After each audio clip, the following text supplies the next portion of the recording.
Morning, everybody. I'm Eric with Dempsey's Resolution Fitness, and today is February 1st, 2013. I haven't made a video in a while talking about nutrition and whatnot, so we're going to talk about this article that I just read that just really kind of ticked me off because it shows the ignorance of not only the mainstream concepts, but the people that blindly follow it, right? So I'm going to talk about this article that came out in the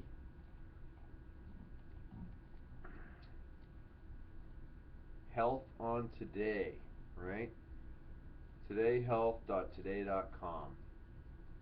And the article's called Busted 7 Myths About Obesity and Why They're Wrong by Maggie Fox, senior writer at NBC News. Okay? Well, I got an issue with this whole concept because the stuff it talks about, is like trivial to begin with, but then it gives, it talks about, it gives these answers. It says these myths were busted, and then it gives these stuff. It tells you like, oh, contrary to popular belief, this is the deal. But let's just go through these and talk about them for a second. All right. First one, small sustained changes in energy intake or expenditure will produce large long-term weight changes. And they say it's not only untrue, but it's illogical. Okay. So small sustained changes in energy intake or expenditure will produce large long-term weight changes. And they're saying it's untrue, illogical, which everything has, a little bit of truth backed up with a whole lot of lie or ignorance. So while it may not be physically or physiologically true, like a little bit of stuff causes a big result, that might not be true in its statement by itself. But when you look at lifestyle change and long-term sustained changes, the sum is equal to, equal to all its parts, right? So it's like if you have a bunch of small changes that equals a healthier lifestyle that produces, body composition effects and health effects long term, that would then make it a true statement, okay? But when you talk about numbers, specifically numbers, it may not be true. But it leads you to believe that making small changes isn't good, it's not going to do anything, and it's illogical that you have to do, so what's the answer? You have to do big, unsustainable changes in energy intake and expenditure? Large long-term weight changes are going to be caused by some kind of big, dramatic, unsustainable thing? I mean, I don't know what they're saying here, but that's my take on it.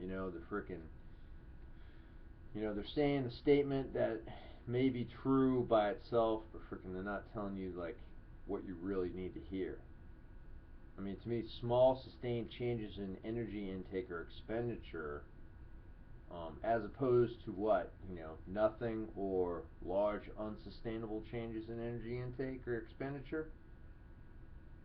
I think that's going to be a healthy long-term thing that you can actually do that will produce positive things. It might not produce like dramatic, gigantic things, but over the long term, I think lifestyle-wise, that would be a good thing. So I don't really like that statement.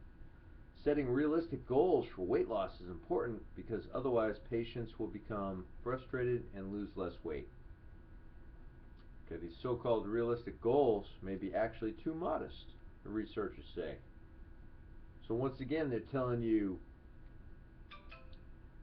that realistic goals are too modest now.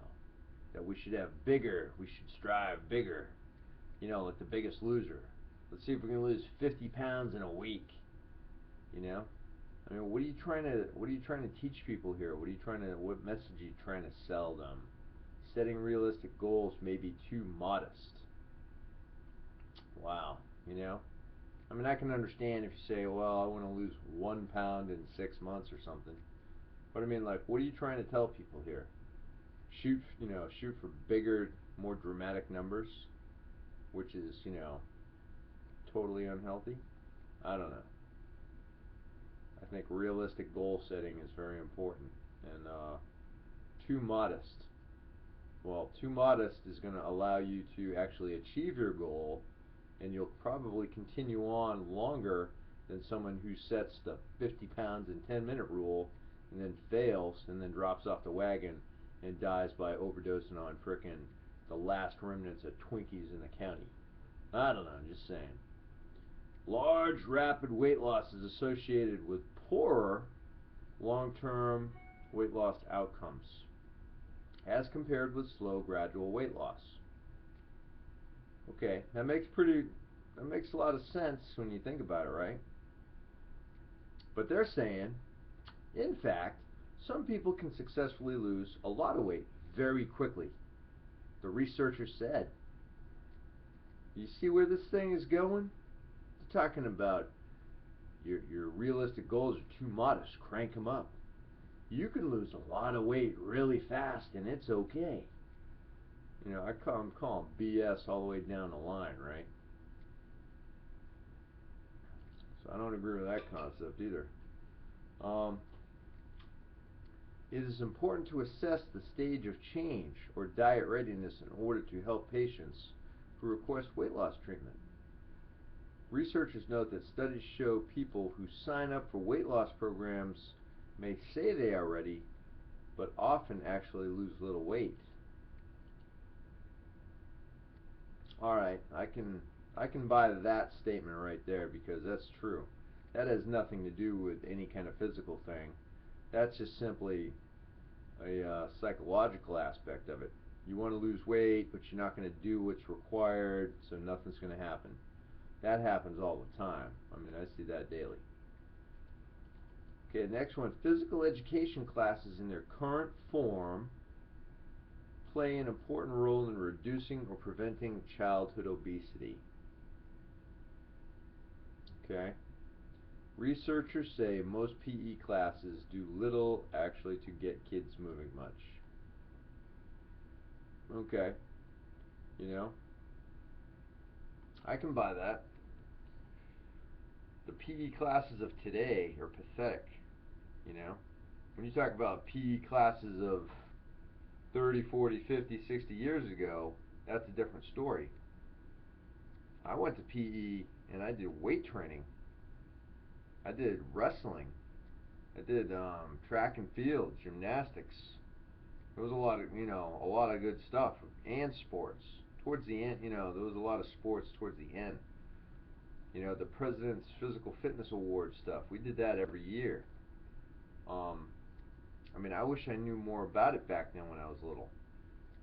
But now the PE classes today, and the whole concept, the physical culture of today, um, it's been weakened, especially since the 70s, 80s, 90s, and it's starting to come back around, but there's a lot of good things going on in today's culture. But man, the PE class, that might be the only thing kids do, because they damn sure ain't getting it when they go home.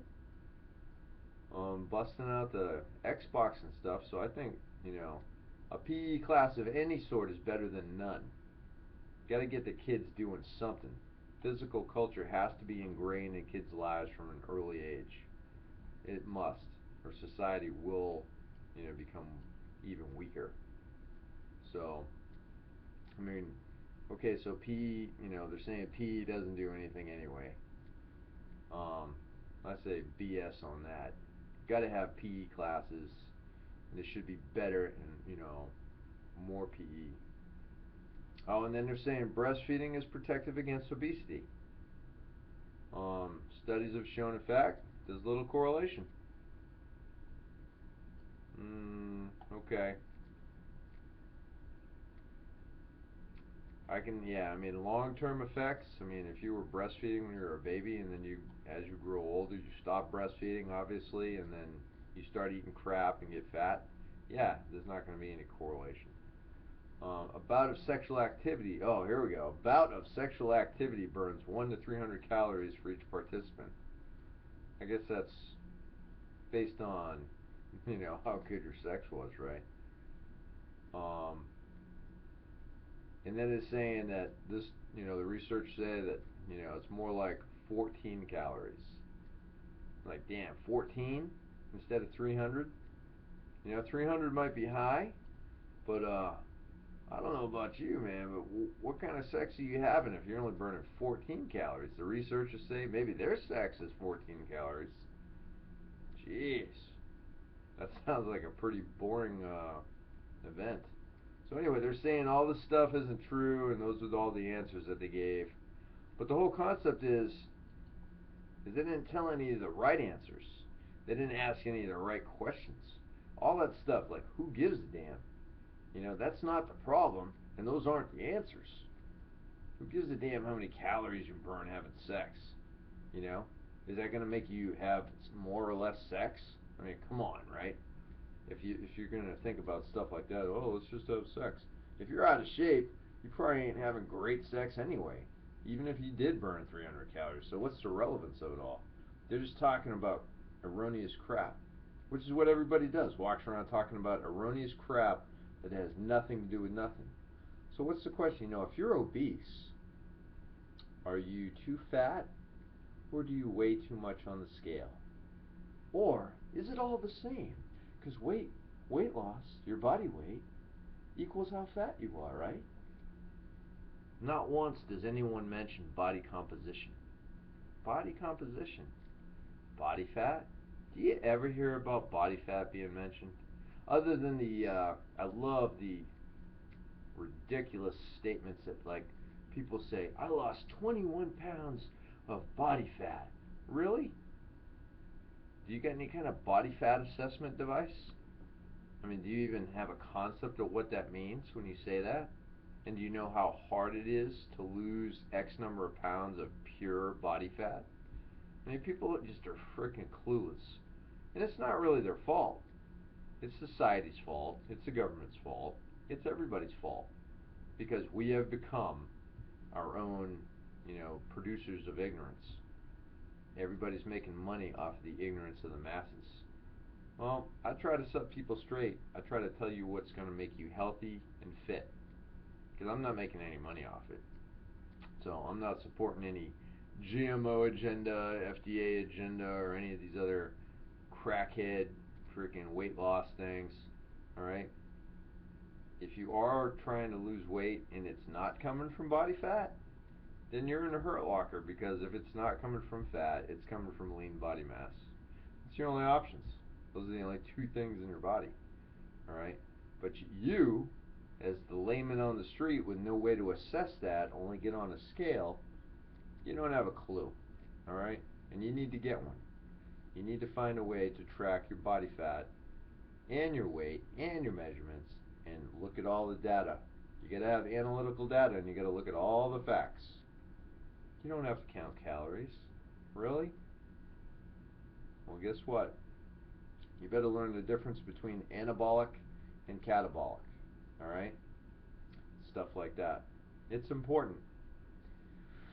So, educate yourself, eat good, eat the right amount of the right stuff at the right time, work out hard, lift heavy, run fast, jump high, make your workouts short and fast, heavy and intense, and then get out of the gym and go live your life.